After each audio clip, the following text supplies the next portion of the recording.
আজ আপনাদের সঙ্গে শেয়ার করছি ঘরোয়া স্টাইলে মজাদার মাটন বিরিয়ানির রেসিপি। 400 গ্রাম মাটন নিলাম। মশলাটা জানতে সাবস্ক্রাইব অ্যান্ড কমেন্ট করুন। 4 চামচ ফেটানো টক দই, স্বাদ অনুযায়ী নুন, 1 চামচ সরিষার তেল একসাথে ভালো করে মাখিয়ে নেব।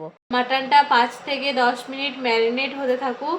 এই ফাঁকে বেরেস্তার জন্য পেঁয়াজ আর বিরিয়ানির জন্য আলু কেটে নিচ্ছি।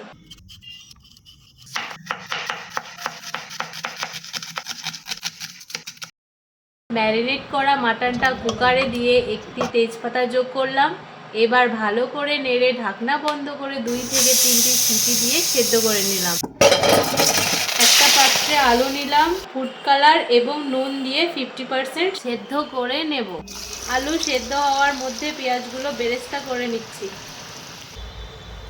পেঁয়াজটা মিডিয়াম লো ফ্লেমে ভাজবো যতক্ষণ না গোল্ডেন ব্রাউন হয়ে যায়। দেখুন কত সুন্দর পেঁয়াজটাকে মুড়মুড়ে করে ভেজে নিয়েছি।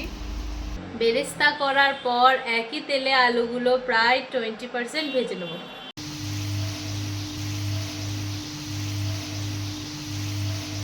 আলুটা এবার সুন্দর ভাজা হয়ে গেছে।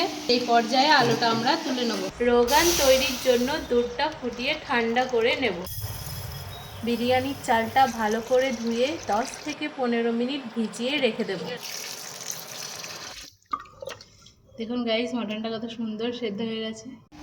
বেরেস্তাটা গুঁড়ো করে মাটনের মধ্যে দিয়ে দিলাম। মাটনটা সুন্দর করে কষে নেব। ধীরে ধীরে মশলা থেকে তেল ছাড়বে এবং মাটনে একটা সুন্দর রং চলে আসবে। 3 চামচ লবণ দিয়ে দেবো।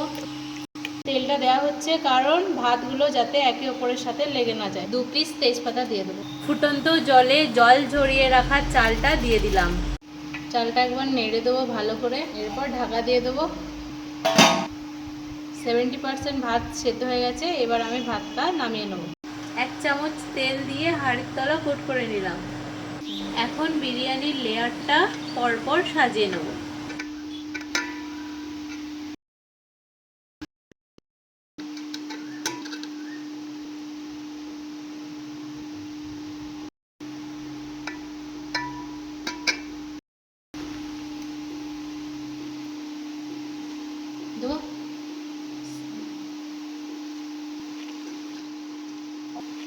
মাটনের বেঁচে থাকা মশলাটা দুধের সঙ্গে মিশিয়ে রোহান তৈরি করে নিলাম। এরপর রোহানটা লেয়ারের ওপরে ছড়িয়ে দিলাম। এবার সামান্য বেরেস্তা ও জাফরান রং ছড়িয়ে দিলাম। 15 মিনিট দমে দিলাম। আজ আপনাদের সঙ্গে শেয়ার করছি ঘরোয়া স্টাইলে মজাদার মাটন বিরিয়ানির রেসিপি।